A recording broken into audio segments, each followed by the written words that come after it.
اعوذ باللہ من الشیطان الرجیم بسم اللہ الرحمن الرحیم وما كان لمؤمن ان يقتل مؤمنا الا خطأ ومن قتل مؤمنا خطأ فتحرير رقبة مؤمنة ودية مسلمة إلى أهله إلا أن يصدقوا فإن كان من قوم عدو لكم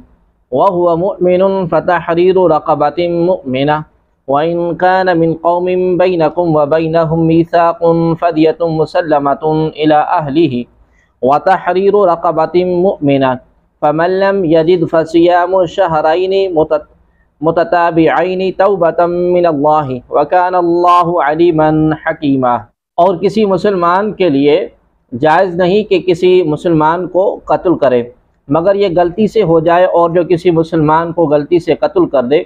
تو ایک مسلمان غلام کو آزاد کرنا اور دیت دینا لازم ہے، جو مقتول کے گھر والوں کے حوالے کی جائے گی سوائے اس کے کہ وہ معاف کر دیں۔ پھر اگر وہ مقتول تمہاری دشمن قوم سے ہو اور وہ مقتول خود مسلمان ہو تو صرف ایک مسلمان غلام کا آزاد کرنا لازم ہے۔ اگر وہ مقتول اس قوم میں سے ہو کہ تمہارے اور ان کے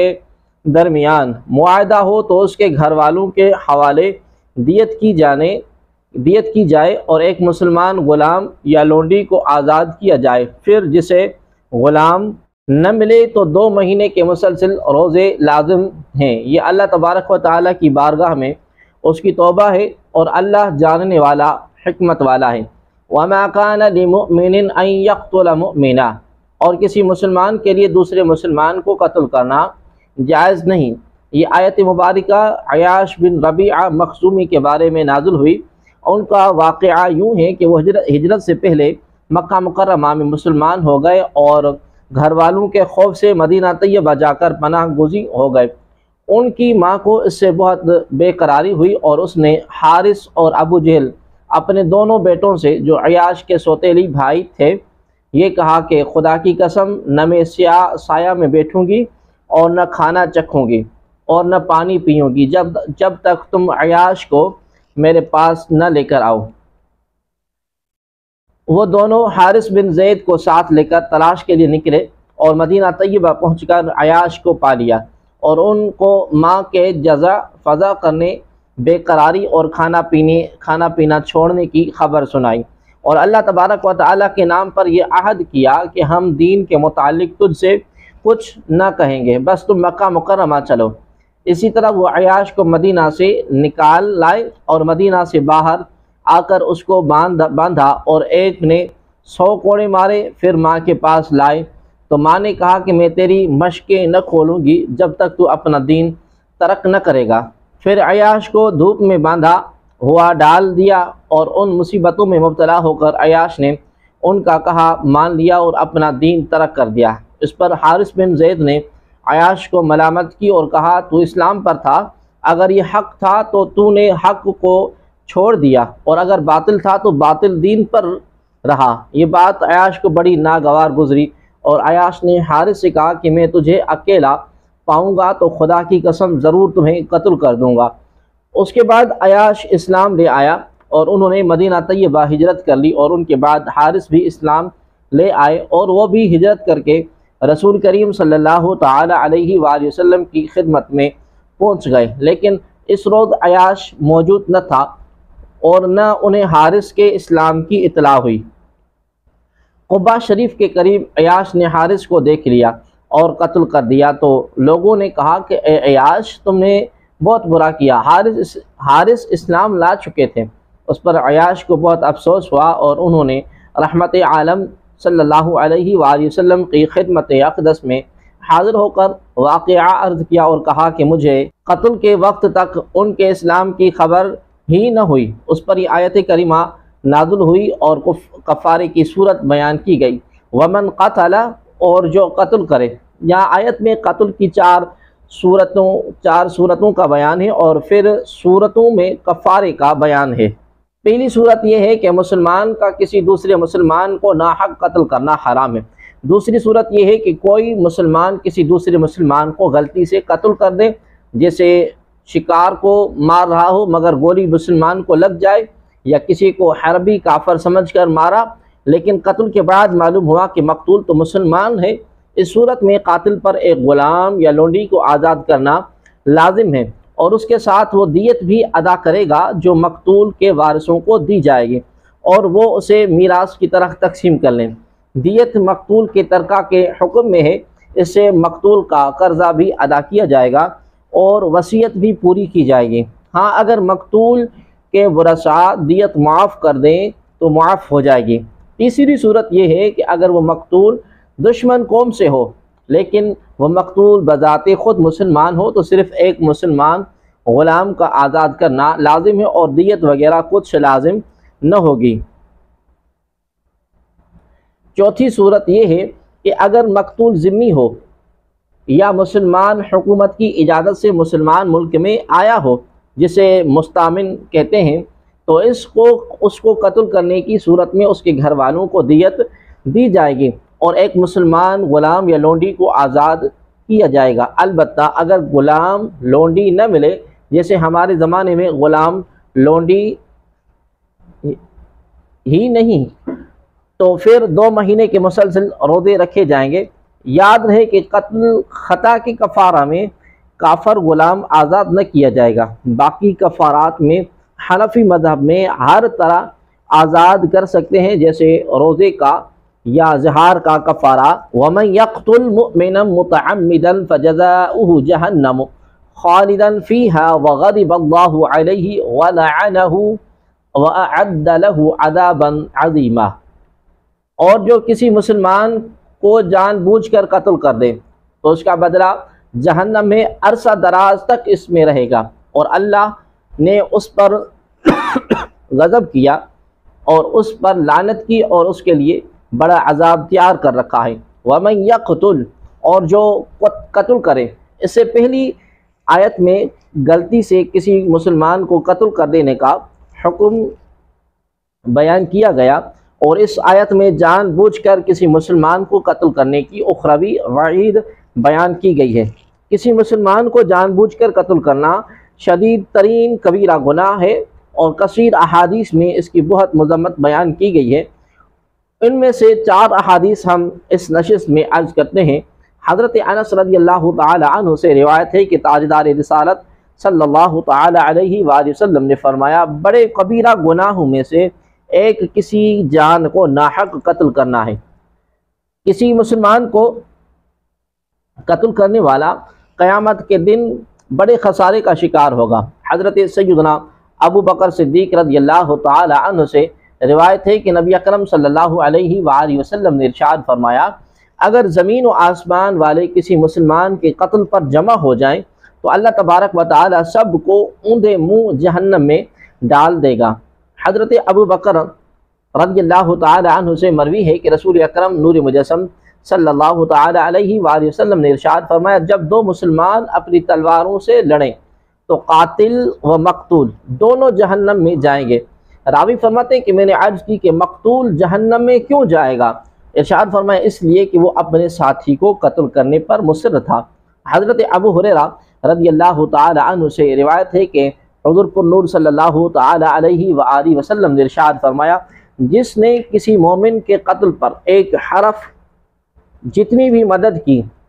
تو وہ قیامت کے دن اللہ تبارک و تعالیٰ کی بارگاہ میں اس حال میں آئے گا کہ اس کے دونوں آنکھوں کے درمیان لکھا ہوگا، یہ اللہ تبارک و تعالیٰ کی رحمت سے مایوس ہے۔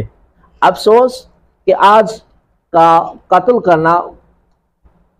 کل قتل کرنا بڑا معمولی کام ہو گیا ہے۔ چھوٹی چھوٹی باتوں پر جان سے مار دینا، گنڈا گردی، دہشت گردی، ڈکیتی، خاندانی لڑائی، تعصب والی لڑائیاں عام ہیں۔ مسلمانوں کا خون پانی کی طرح بہایا جا رہا ہے۔ گروپ اور جتھے اور عسکری ونگ بنے ہوئے ہیں جن کا کام ہی قتل و غارت کرنا ہے۔ ایک مسلمان کا دوسرے مسلمان سے تعلق کیسا ہونا چاہیے، اس بارے میں 5 احادیث ہم ذکر کرتے ہیں۔ حضرت عبداللہ بن عمر رضی اللہ تعالی عنہ سے مروی ہے کہ حضور عالم صلی اللہ علیہ وآلہ وسلم نے ارشاد فرمایا، مسلمان وہ ہے جس کے ہاتھ اور زبان سے دیگر مسلمان محفوظ رہیں۔ حضرت انس رضی اللہ تعالی عنہ سے روایت ہے کہ سرکار دو عالم نور مجسم صلی اللہ تعالی علیہ وآلہ وسلم نے ارشاد فرمایا، تم میں سے کوئی اس وقت تک مومن نہیں ہو سکتا جب تک اپنے بھائی کے لیے بھی وہی پسند نہ کرے جو اپنے لیے پسند کرتا ہے۔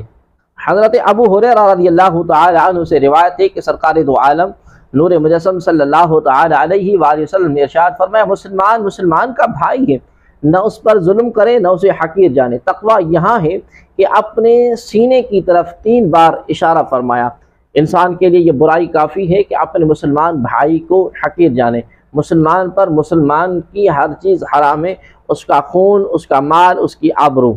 حضرت عبداللہ بن عباس رضی اللہ تعالی عنہ سے مروی ہے کہ سرکار دو عالم نور مجسم صلی اللہ علیہ وآلہ وسلم نے ارشاد فرمایا، وہ ہم میں سے نہیں جو ہمارے چھوٹوں پر رحم نہ کریں اور ہمارے بڑوں کی تعظیم نہ کریں اور اچھی باتوں کا حکم دے نہ دے اور بری باتوں سے منع نہ کریں۔ حضرت عبداللہ بن مسعود رضی اللہ تعالی عنہ سے روایت ہے کہ سرکار دو عالم صلی اللہ علیہ وآلہ وسلم نے ارشاد فرمایا، مسلمان کو گالی دینا فسق اور اسے قتل کرنا کفر ہے۔ ناظرین محترم، اگر مسلمانوں کے قتل کو حلال سمجھ کر اس کا ارتکاب کیا تو یہ خود کفر ہے اور ایسا شخص ہمیشہ جہنم میں رہے گا، اور قتل کو حرام ہی سمجھا لیکن پھر بھی اس کا ارتکاب کیا تب یہ گناہ کبیرہ اور ایسا شخص مدت دراز تک جہنم میں رہے گا۔ آیت میں خالدن کا لفظ ہے، اس کا ایک معنی ہمیشہ ہوتا ہے اور دوسرا معنی عرصہ دراز ہوتا ہے، یہاں دوسرے معنی میں مذکور ہے۔ یا ایھا الذین آمنوا اذا ضربتم فی سبیل اللہ فتبینوا ولا تقولوا لمن القى الیکم السلام لست مؤمنا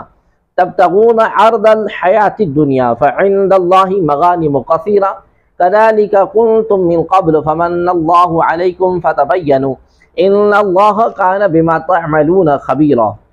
اے ایمان والو، جب تم اللہ کے راستے میں چلو تو تم تحقیق کر لیا کرو، اور جو تمہیں سلام کرے اسے یہ نہ کہو کہ تو مسلمان نہیں، تم دنیوی زندگی کا سامان چاہتے ہو، بس اللہ کے پاس بہت سی غنیمت کے مال ہیں، پہلے تم بھی ایسے ہی تھے تو اللہ نے تم پر احسان کیا، تو خوب تحقیق کر لو، بے شک اللہ تمام اعمال سے خبردار ہے۔ اذا ضربتم فی سبیل اللہ فتبینوا، جب تم اللہ کے راستے میں چلو تو خوب تحقیق کر لیا کرو۔ اس آیت مبارکہ کا شان نزول کچھ اس طرح ہے کہ مرداس بن نہیک جو فدق کے رہنے والے تھے اور ان کے سوا ان کی قوم کا کوئی شخص اسلام نہ لایا تھا، اس قوم کو خبر ملی کہ لشکر اسلام ان کی طرف آ رہا ہے تو قوم کے سب لوگ بھاگ گئے مگر مرداس ٹھہرے رہے۔ جب انہوں نے دور سے لشکر دیکھا تو اس خیال سے کہ کہیں کوئی غیر مسلم جماعت نہ ہو، یہ پہاڑ کی چوٹی پر اپنی بکریاں لے کر چڑھ گئے۔ جب لشکر آیا اور انہوں نے اللہ اکبر کے نعرے کی آواز سنی تو یہ خود بھی تکبیر پڑھتے ہوئے اتر آئے اور کہنے لگے کہ لا الہ الا اللہ محمد رسول اللہ، السلام علیکم۔ مسلمانوں نے خیال کیا کہ اہل فدق تو سب کافر ہیں، یہ شخص دھوکہ دینے کے لیے ایمان کا اظہار کر رہا ہے۔ اس خیال سے حضرت اسامہ بن زید رضی اللہ تعالی عنہ نے ان کو قتل کر دیا اور بکریاں لے آئے۔ جب تاجدار رسالت صلی اللہ علیہ وآلہ وسلم کے حضور میں حاضر ہو کر تمام ماجرا عرض کیا تو حضور پر نور صلی اللہ علیہ وآلہ وسلم کو نہایت رنج ہوا اور فرمایا، تم نے اس کے سامان کے سبب اسے قتل کر دیا۔ اس پر یہ آیت کریمہ نازل ہوئی اور حضور سید المرسلین صلی اللہ علیہ وآلہ وسلم نے حضرت اسامہ رضی اللہ تعالی عنہ کو حکم دیا کہ مقتول کی بکریاں اس کے اہل خانہ کو واپس کر دو۔ یہ روایت الفاظ کے کچھ فرق کے ساتھ بخاری اور دیگر کتب حدیث میں بھی موجود ہے۔ یہاں اس کے متعلق فرمایا جا رہا ہے کہ اے ایمان والو، جب تم اللہ تعالیٰ کے راستے میں چلو تو خوب تحقیق کر لیا کرو، اور جو تمہیں سلام کرے یا جس میں اسلام کی علامت و نشانی پاؤ تو اس سے ہاتھ روک لو جب تک اس کا کفر ثابت نہ ہو جائے، اس پر ہاتھ نہ ڈالو اور اسے یہ نہ کہو کہ تم مسلمان نہیں۔ ابو داؤد ترمذی شریف کی حدیث میں ہے کہ نبی رحمت صلی اللہ علیہ وسلم جب کوئی لشکر روانہ فرماتے تو حکم دیتے کہ اگر تم کوئی مسجد دیکھو یا اذان سنو تو قتل نہ کرنا۔ کذالک کنتم من قبل،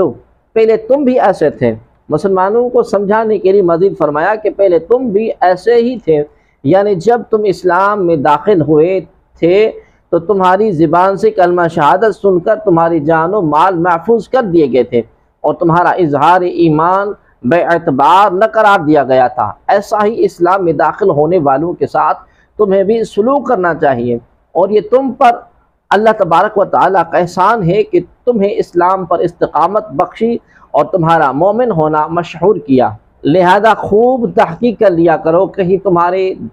ہاتھوں کوئی ایماندار قتل نہ ہو۔ معلوم ہوا کہ جو مسلمان کافروں میں رہتا ہو اور اس کے ایمان کی کو مسلمانوں کو خبر نہ ہو تو اس کے قتل سے نہ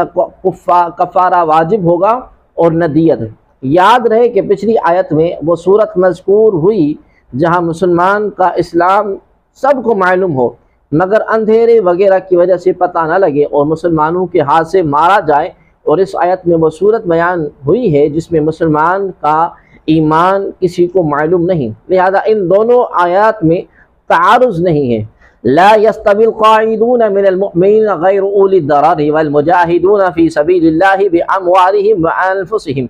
فضل الله المجاهدين بأموالهم وأنفسهم على القاعدين درجة وكلا وعد الله الحسنى وفضل الله المجاهدين على القاعدين أجرا عظيما۔ عذر والوں کے علاوہ جو مسلمان جہاد سے بیٹھے رہے اور اللہ تبارک و تعالیٰ کی راہ میں اپنے مالوں اور اپنی جانوں کے ساتھ جہاد کرنے والے برابر نہیں، اپنے جانوں اور مالوں کے ساتھ جہاد کرنے والوں کو بیٹھے رہنے والوں پر اللہ نے درجے کے اعتبار سے فضیلت عطا فرمائی ہے، اور اللہ نے سب سے بھلائی کا وعدہ فرمایا ہے، اور اللہ نے جہاد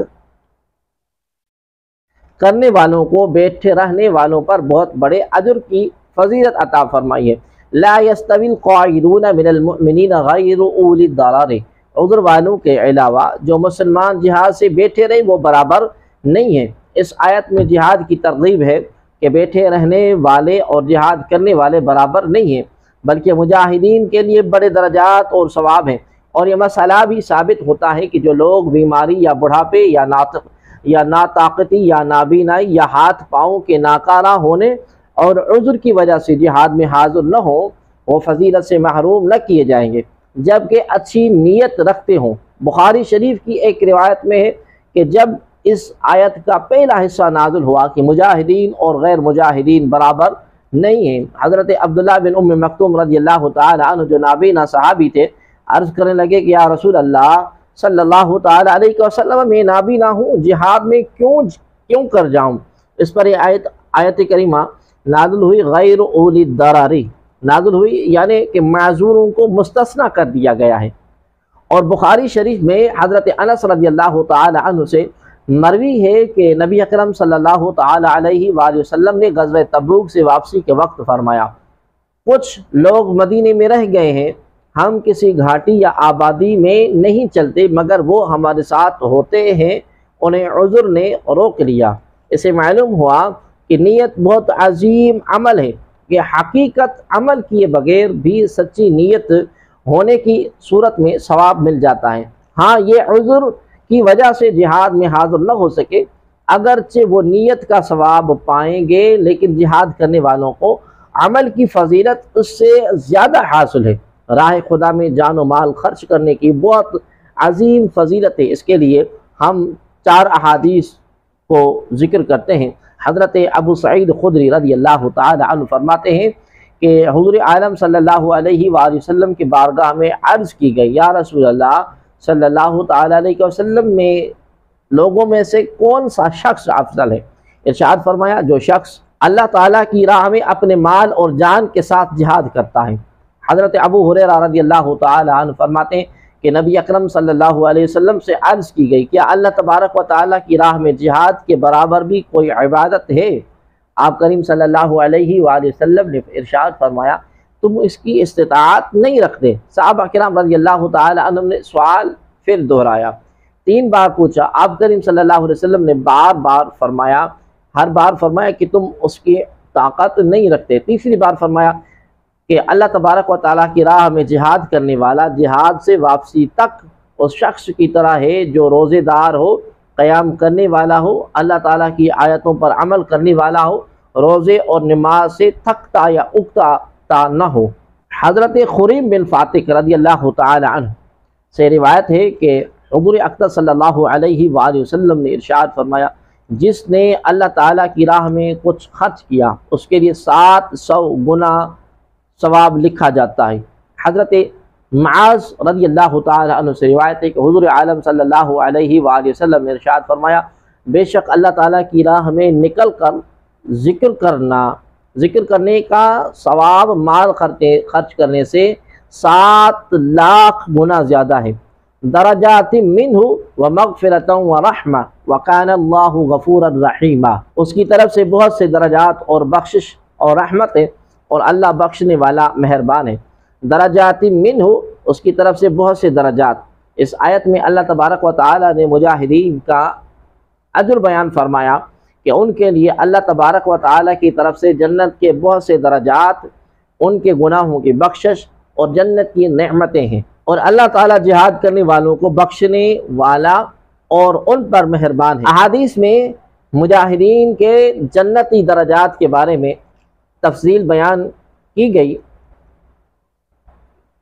ہے کہ چنانچہ اس سے متعلق 3 احادیث ہم عرض کرتے ہیں کہ حضرت ابو ہریرہ رضی اللہ تعالی عنہ سے روایت ہے کہ سید المرسلین صلی اللہ تعالی علیہ وآلہ وسلم نے ارشاد فرمایا، اللہ تعالیٰ نے مجاہدین کے لیے جنت میں 100 درجے مہیا فرمائے ہیں۔ ہر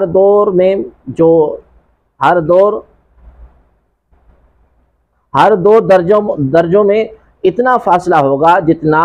آسمان و زمین کے درمیان۔ حضرت ابو سعید خدری رضی اللہ تعالی عنہ فرماتے ہیں کہ تاجدار رسالت صلی اللہ تعالی علیہ وآلہ وسلم نے ارشاد فرمایا، اے ابو سعید رضی اللہ تعالی عنہ، اللہ تعالیٰ کے رب ہونے، اسلام کے دین ہونے اور محمد مصطفیٰ صلی اللہ علیہ وآلہ وسلم کے نبی ہونے پر راضی ہو گیا، اس کے لیے جنت واجب ہو گئی۔ حضرت ابو سعید خدری رضی اللہ تعالی عنہ کو یہ بات اچھی لگی تو عرض کرنے لگے کہ یا رسول اللہ صلی اللہ تعالی علیہ وسلم، اس بات کو دوبارہ ارشاد فرمائیں۔ آپ کریم صلی اللہ علیہ وسلم نے دوبارہ اسی طرح فرمایا۔ پھر ارشاد فرمایا، ایک بات اور بھی ہے جس کی وجہ سے بندے کے 100 درجات بلند ہوتے ہیں، اور ہر 2 درجوں کے درمیان زمین و آسمان جتنا فاصلہ ہے۔ میں نے عرض کیا یا رسول اللہ صلی اللہ تعالی علیہ وسلم، وہ درجہ کس چیز سے ملتا ہے؟ ارشاد فرمایا، اللہ تعالیٰ کی راہ میں جہاد کرنے سے۔ حضرت ابو ہریرہ رضی اللہ تعالی عنہ سے روایت ہے کہ نبی اکرم صلی اللہ تعالی علیہ وآلہ وسلم نے ارشاد فرمایا، جو شخص اللہ تبارک و تعالیٰ کی راہ میں جہاد کرے، اس کا گھر سے نکلنا صرف اللہ تعالیٰ کی راہ میں جہاد کرنے اور اس کے دین کی تصدیق کی خاطر ہو، تو اللہ تعالیٰ اس کے لیے اس بات کا ضامن ہو جاتا ہے کہ اگر شہید ہو گیا تو اس کو جنت میں داخلے گا، یا اجر اور غنیمت کے ساتھ اس کو اس کے مسکن میں واپس کر دے گا جہاں سے وہ روانہ ہوا تھا۔